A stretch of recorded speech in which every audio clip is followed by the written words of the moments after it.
Puka ka përkujtuar 81 vjetorin e shtërimit, një ditë me rëndësi historike për këtë trevë dhe komunitetin e saj. Me këtë rast, pjesëtarët afërm të familjeve të dëshmorëve, qytetarët Pukës, deputet, drejtues organizatave të veteranëve të luftës, pushtetit vendor dhe institucioneve bën homazhe në varrezat e dëshmorëve dhe vendosen tufa e kurora me lule. Në emër të Bashkisë Pukë, përshëndeti drejtoresha e Pallatit Kulturës Ndueshyti Samidie Betyçi, e cila vlerësoi sakrificën sublimit të rënëve për liri dhe çlirimin e vendit nga pushtuesit. Dita e çlirimit të Pukës është një ditë e shenjtë reflektimi dhe mirënjohje. Puka ka shkruar një faqe të lavdishme në historinë e qendresës antifashiste. Në emër të Bashkisë Pukës, ju shpreh mirënjohjen më të thellë për të gjithë dëshmorët tanë dhe mirënjohjen e sinqertë për familjet e tyre. Lavdi dëshmorëve të Adheut, nderim dhe për ulësi, për jetë përpara këtyre figurave të shquara që kanë sjellë lirinë e vendit. Solën përshëndetjet e tyre në këtë ditë të shënuar për Pukën, kryetari i organizatës kombëtare Dëshmorët Adheut Gjergj Velo dhe kryetari i Komitetit Kombëtar të Veteranëve të Luftës Antifashiste Nacional Çlirimtare nderi kombit, profesor doktor Hulusi Hako.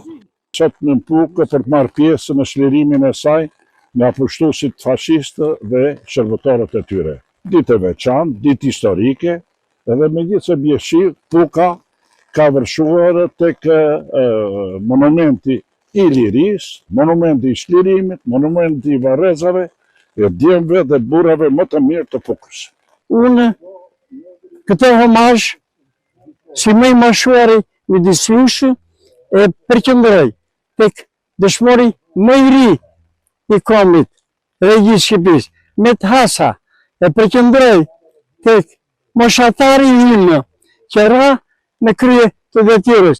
Në këtë datë të shënuar u përkujtua edhe 80 vjetori ndarjes nga jeta e dëshmorit të Adheut, biri i fshatit Qerret, Ali Betyçi. Në këtë ditë të veçantë të çlirimit të Adheut, nderojmë me respekt Ali Betyçi, një prej bijeve më të shquar të kësaj treve. Ali Betyçi mbetet shembull i guximit, i drejtësisë dhe i sakrificës së pastër për idealet më të larta të luftës. Po përmend këtu një nga dëshmorët e shpikatur të djemve dhe të burrave të Pukës, Ali Betyçin. Aliu në shembullin e tij i tha këtyre maleve, sepse liria dhe pavarësia vjen nga lufta që i bëjnë pushtuesit dhe bashkëpunëtorëve.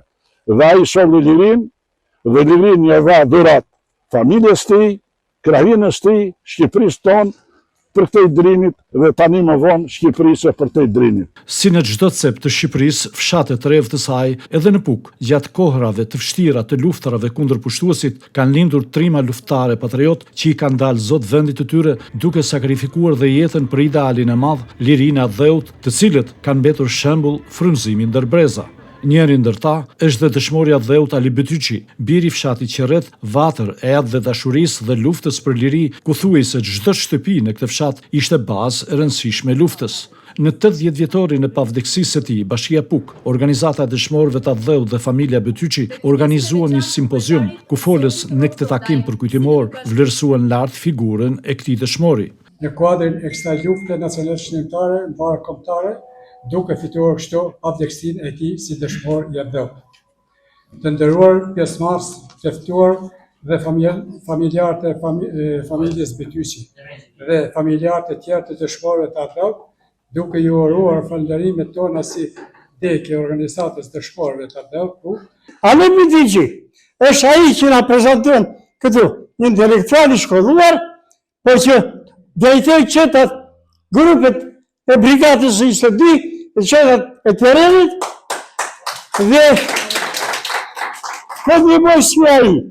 Këta njerëz që kryen vepra të veçanta për interesat më të larta të shtetit shqiptar, të popullit shqiptar, të kombit shqiptar, sot si kemi me midis nesh. Por ata që kanë zemër në vend, në krahun e majt, ata që sarrojnë vojtit, sakrificat, torturat e poshtrat të bërë nga xhelatët, pushtues dhe bashkëpunëtor, e kanë vendin në këtë sallë, erdhën për ta nderuar Ali Betyçin, familjen e tij, një shpëtar të tij. Erdhëm për të nderuar tërë dëshmorët e Pukës. Studiues historian e të afërm të familjes së dëshmorit Ali Betyçi sollen fakte e dokumente mbresa e kujtime që lartësojnë figurën e tij. Ali Betyçi me braktisjen e studimeve në Itali fashiste dhe kthimin në dhe në vendimin e tij në Çarret Korrekt 43 i voli detyrë vetes me qëllim për nxitjen dhe organizimin e luftës nacional shqiptare antifashiste në prefekturën e Pukës e me gjërë. Falenderoj me respekt të veçantë organizatën e dëshmorëve të luftës nacionale shqiptare, autoritetet vendore, miqt e familjes Betyçi. Të gjithë ata që me praninë dhe fjalën e tyre nderuan dëshmorin e Adot, dhe birin e Çarretit dhe familjarit tonë të shtrenjtë. Por jo vetëm Aliun tonë, por edhe dëshmorët e tjerë të Çarretit dhe të krajinës së Pukës që rënë për lirinë e Adot. Në vitin e fundit të studimeve të larta për inxhinieri ndërtimi në Itali, Aliu kthen në vendlindjen e tij dhe i bashkohet strukturave drejtuese të luftës në zonat Pukë-Mirdit, ku spikat me guximin dhe aftësitë e tij duke fituar betejë lufte dhe sfiduar të ftoftet me borë ngrica të dimrit të ashpër të vitit 43. Djali i Çarretit Ali Betyçi, vetëm 27 vjeç, 25 korrik 45, pas vudje të mëdha gjatë luftës, ai mbetet një simbol më të pasët të idealit të Shqipërisë.